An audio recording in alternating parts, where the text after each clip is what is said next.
Queridos, vamos ler a palavra do Senhor, João capítulo 4, texto bastante conhecido. João capítulo de número 4, a partir do versículo de número 9.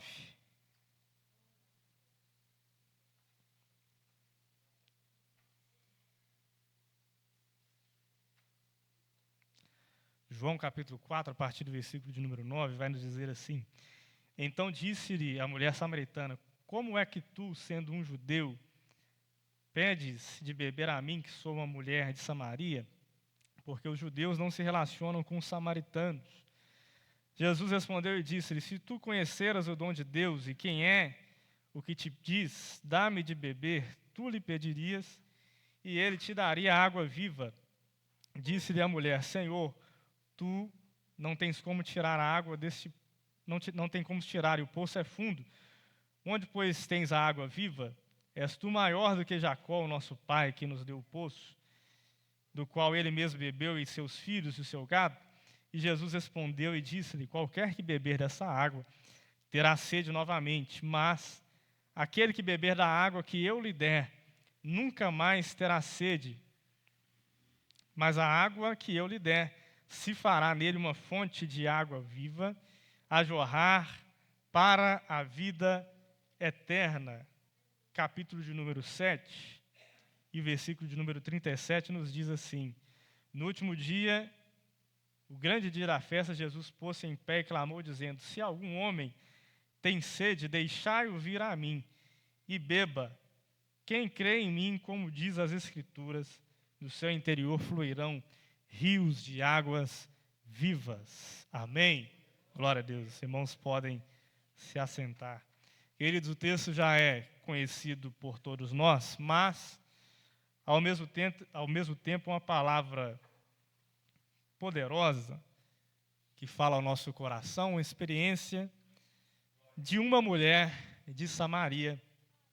A Bíblia não cita o seu nome, nós não conhecemos ela pelo seu nome, mas aprove ao Senhor que essa história, esse fato, ele fosse registrado. E pelo fato dele ter sido registrado, demonstra para nós a grande importância e algo que Deus ele quer trazer ao nosso coração através dessa história e através dessa passagem. Nós conhecemos bem a respeito da contenda, da briga que havia entre judeus e samaritanos, porque o povo de Samaria era um povo que também era uma cidade de Israel, porém, Samaria foi misturada logo depois da divisão do reino de Israel entre reino do norte e reino do sul. Quando Samaria, ou o reino do norte, foi sitiado, Samaria foi tida como a capital do reino do norte, e ali os reis assírios, eles vieram trazendo a cultura para dentro ali de Samaria, e começou a haver uma mistura, ou seja, não havia mais uma pureza da raça, podemos dizer assim, dos judeus em Samaria. E aí nós vemos, quando depois que o reino do sul é levado cativo pela Babilônia, e depois que eles vão retornar, e aí eles vão lá para poder reconstruir o templo, reconstruir a cidade, reconstruir os muros, e principalmente a parte do templo, nós vemos que os samaritanos, eles se disponibilizaram a ajudar, a auxiliar na reconstrução do templo de Jerusalém. Porém, Neemias, juntamente com seus homens, juntamente com o povo de Judá, vai dizer o seguinte: olha, vocês não podem nos ajudar, vocês não têm parte conosco. Porque qual que era o problema? A intenção era até muito boa, de poder ajudar o povo a reconstruir o templo, estava destruído. Só que como o povo de Samaria havia se misturado, se eles começassem a ajudar a reconstrução do templo, futuramente talvez eles queriam levar a adoração dos outros deuses para dentro do templo de Jerusalém. E aí os judeus, cientes disso, eles vão prontamente negar a ajuda dos samaritanos, vão dizer: vocês não podem. Porém, isso vai trazer uma escalada de tensão, né? Porque os judeus no seu cuidado excessivo religioso, eles vão agora começar a tratar os samaritanos com um certo preconceito, considerando eles como um povo imundo, como um povo impuro, porque eles se misturaram. Era um povo que não tinha uma adoração mais perfeita ao Senhor, porque eles se casaram com mulheres de outros povos, trouxeram a adoração de outros deuses, por isso eram considerados povos imundos. E essa contenda, essa diferença, essa divisão, ela vai se perdurar por muitos anos, e até mesmo nos dias de Jesus, quando Jesus ele se manifesta, se encarna, e vem cumprir a sua missão aqui na terra, ainda havia essa divisão entre os judeus e os samaritanos. Tanto é que os discípulos eles ficam um tanto quanto surpresos quando Jesus ele decide passar por Samaria para viajar, para chegar até uma outra cidade, sendo que os judeus eles tinham um costume, quando eles tinham que viajar para certo lugar e eles tinham que passar por Samaria, eles davam a volta, eles passavam por fora, por quê? Primeiro porque eles não queriam trombar com os samaritanos, porque eles não queriam se misturar com os samaritanos, e também porque eles sabiam que era um caminho muito perigoso, era um caminho ardiloso, era um caminho em que poderiam haver ali armadilhas, salteadores, homens maus, para pegar justamente os judeus, visto que havia essa desavença, essa divisão. Então eles procuravam sempre dar essa volta, mas Jesus, ele decide passar por Samaria. Tanto é que nós vemos no versículo 4, que ele deixa a Judéia e vai partir para a Galiléia, mas João ele vai descrever que era-lhe necessário passar por Samaria. E aí nós damos graças a Deus e glorificamos ao Senhor, porque Jesus, ele, na sua graça, na sua imensa misericórdia, ele sempre vai decidir passar pelo caminho mais difícil para poder nos alcançar, para poder alcançar a vida daquele que possa estar perdido. Ainda que o caminho ele seja difícil, seja ardiloso, haja armadilhas, mas Jesus, ele decide passar pela nossa Samaria para nos alcançar e para nos trazer a mensagem de salvação. É interessante, meus irmãos, que quando nós olhamos para o ministério de Jesus, nós vemos que Jesus ele tinha esse costume de andar por alguns caminhos que os judeus não costumavam andar. Um deles é quando Jesus vai lá para as terras de Gadara, para um lugar onde havia ali um homem endemoniado, que estava ali extremamente perturbado por demônios, onde eles tentavam aprisioná-lo com correntes, com cadeias, e nada disso conseguia o parar. Mas Jesus decide ir para Gadara, porque lá ele sabe que tem uma obra para tratar na vida de um homem, e graças a Deus, que a graça do Senhor Jesus, ela vai aonde nós não temos condições de ir. O Senhor Jesus, ele nos alcança lá nos lugares mais inimagináveis, mas a mão do Senhor ela é poderosa para nos alcançar.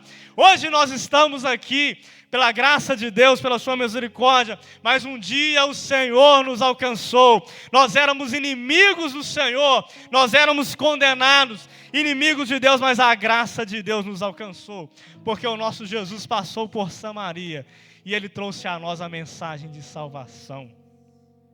Jesus passa por Samaria, encontra com aquela mulher que estava ali no poço. Essa mulher que estava ali em um momento sozinha, sem a companhia de nenhuma outra amiga para tirar água daquele poço.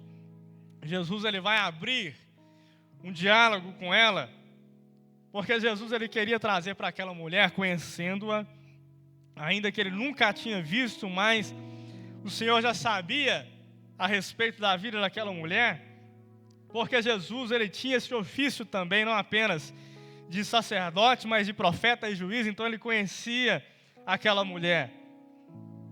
E ele começa a conversar com ela, pede a ela água, e ela vai ali assustar e tentar, ou melhor, vai estranhar aquela ação de Jesus, sabendo ela que aquele homem era judeu.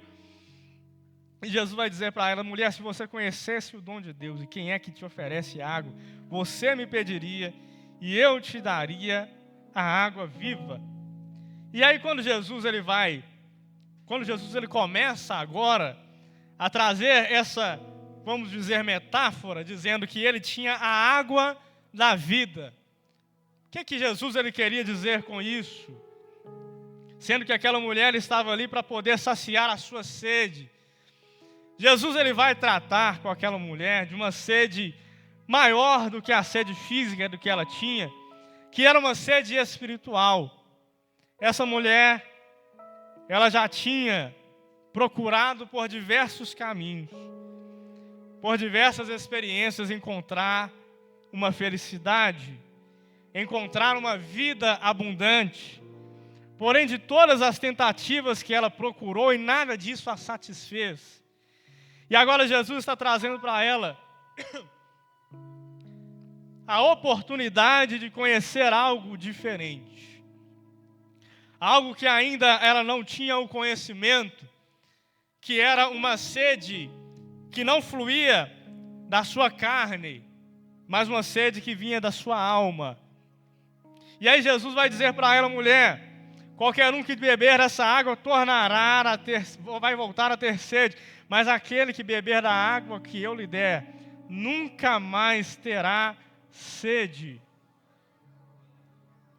E aí aquela mulher vai dizer o seguinte, Senhor, dá-me dessa água para que eu não tenha sede e não venha aqui tirá-la. Meus irmãos, eu me chama a atenção essa palavra de Jesus, e não somente isso, mas essa necessidade da mulher, essa sede que ela tem de dizer, Senhor, dá-me dessa água.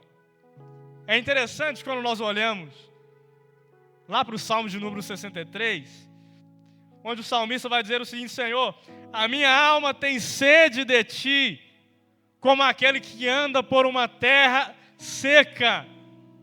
A minha alma é sedenta pela água do Senhor.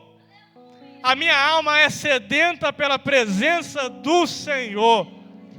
O que o salmista está dizendo é que, apesar das suas necessidades físicas, há uma sede maior que ele necessita saciar, e não é com as coisas terrenas que ele vai alcançar, mas a sede que ele está dizendo que vai ser saciado é somente pela presença do Espírito Santo de Deus.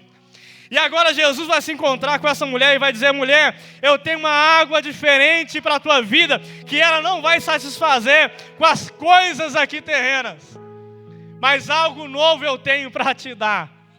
É uma água que vai saciar a sede do seu coração. É uma água que vai jorrar para a vida eterna. Sabe por quê, irmãos? Porque a nossa alma, ela anseia pela eternidade. Ainda que nós olhamos para as coisas carnais, a nossa carne, ela ainda tem desejo pelas coisas daqui. A nossa alma sabe que nós não somos daqui. E nós precisamos ser alimentados pelas coisas espirituais. Nós precisamos daquilo que é lá de cima. E aí Jesus vai dizer, eu tenho uma água para te dar. E eu me recordo aqui, até minha própria esposa, outro dia pregando aqui, ela trouxe um versículo que Jeremias ele vai trazer ao povo de Israel, lá em Jeremias, no capítulo 2, e no versículo de número 13, se não me falha a memória, onde o Senhor vai corrigir o povo. Capítulo 2, versículo 13, onde o Senhor diz o seguinte, olha, porque o meu povo fez duas maldades, abandonaram minha fonte de águas vivas e cavaram cisternas para si, cisternas quebradas que não podem reter água. Sabe qual que é o problema, irmãos, do homem, da nossa natureza?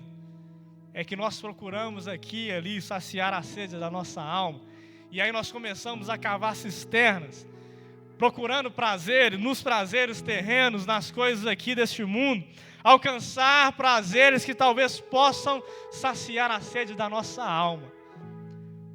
Quantos estão hoje, enquanto nós estamos aqui, alegres na presença do Senhor? Quantos estão lá fora procurando agora na prostituição, procurando ou presos na pornografia, presos nas drogas, presos na bebida? Eu me lembro quando eu trabalhava num certo lugar e eu via as pessoas falando a respeito do carnaval, e elas estavam falando com tanta convicção, mas você olha na afeição das pessoas lá fora, você percebe que elas têm uma breve felicidade, mas a alma está ali sempre procurando algo novo. Pouco tempo atrás eu estava vendo uma jovem que era do nosso meio, famosa, cantava, louvava ao Senhor, e aí de repente ela sai, porque ela diz que agora ela está encontrando a liberdade. E aí, meus irmãos, você começa a observar o comportamento das pessoas que saem daqui, ou das pessoas que estão lá fora, e você começa a ver eles procurando outras coisas para satisfazer o desejo do seu coração. Aí você começa a ver as pessoas fazendo tatuagem aqui, começa a beber aqui e ali, começa a fazer uso de entorpecentes, porque elas falam assim, não, agora eu tenho a liberdade, agora eu tenho de fato a alegria. Só que a propaganda do diabo, irmãos, ela é muito boa externamente, só que lá dentro do coração, quando a pessoa ela deita a cabeça no travesseiro, ela sabe muito bem que a sua alma não foi saciada. E ela ainda continua procurando. Mas o que me chama a atenção no texto que nós lemos em João capítulo 7 é que Jesus diz o seguinte, olha, aquele que tem sede, venha a mim e beba de graça da água da vida. Ô irmãos, o inimigo ele cobra um preço altíssimo para aqueles que estão lá fora, porque a família é destruída, vidas são destruídas, mas aqui onde nós estamos, nós temos acesso de graça à água da vida. Nós temos acesso gratuito à salvação de Cristo, à presença do Espírito Santo, que sacia a sede da nossa alma. Nós não precisamos dos recursos terrenos para saciar a nossa sede. Nós temos a presença do Espírito Santo na nossa alma. Eu não sei se você tem a condição de glorificar ao Senhor neste lugar, porque o Espírito de Deus está conosco, nos sustentando, trazendo-nos a alegria verdadeira do Espírito Santo de Deus. Foi pregado aqui recentemente, se não me engano pelo pastor Giovanni, sobre a vida abundante. Vida abundante, meus irmãos, não é eu desfrutar de riquezas aqui enquanto eu estou aqui na terra. Lógico que isso é muito bom, e se eu puder viver isso aqui, maravilha. Mas se eu não puder, eu sou grato a Deus por sentir a graça de Deus no meu coração. E essa presença é a mesma que o apóstolo Paulo vai nos dizer, que o Espírito Santo é o penhor da nossa salvação. É o Espírito Santo que ministra no nosso coração, que nós estamos aqui, mas nós não somos daqui. Nós estamos aqui hoje, mas nós somos peregrinos em terra estranha. Breve o Senhor nos chamará e nós estaremos com Ele na glória, porque lá é o nosso lugar. É lá o lugar onde nós alcançaremos a plena salvação, ou melhor, a plena alegria em Cristo Jesus. E aí Jesus vai dizer para aquela mulher, se você conhecer o dom de Deus, se você me conhecer, se você beber a água que eu lhe der, nunca mais você terá sede. E é interessante quando a mulher reconhece a Jesus e Jesus se apresenta a ela como Messias. É interessante que a mulher vai dizer o seguinte, ou melhor, João vai dizer o seguinte, lá no versículo 28 do capítulo 4, que a mulher então, depois de ouvir tudo aquilo, ela deixa o seu cântaro, vai pelo seu caminho, dizer aos homens, vinde e vede um homem que me disse todas estas coisas. Meus irmãos, depois que aquela mulher experimentou de fato da água da vida, ela deixou o seu cântaro para trás e foi para anunciar as grandezas do nosso Senhor Jesus sobre a água que ela experimentou, e foi anunciar essa água a todo o povo de Samaria. Nós vemos aqui, queridos, como uma figura, aquele que experimenta da água da vida que o Senhor tem para oferecer.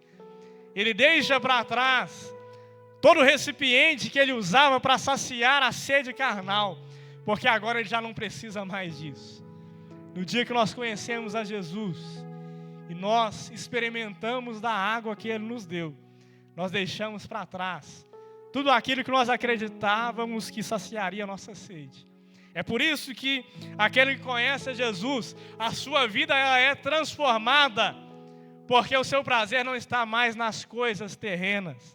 É por isso que aquele que conhece a Jesus, de fato ele tem uma vida diferente, porque a sua alma é saciada. É por isso que as pessoas olham para nós lá fora e perguntam como é que você consegue, por que você vai na igreja todo santo dia, por que você às vezes vai na igreja num sábado, num domingo de manhã. É porque eles não sabem que o nosso prazer não está mais nas coisas terrenas, mas o nosso prazer está na adoração e em sentir a presença do nosso Deus. A nossa alma ela só é saciada pela presença do Espírito Santo. Nós deixamos para trás o nosso canto. Eu não quero mais as coisas daqui, mas eu quero estar ligado nas coisas espirituais. Eu quero os dons espirituais. Eu quero a presença do Espírito Santo no meu coração todos os dias, porque eu sei que ela é a única coisa que pode saciar a minha alma. Amém?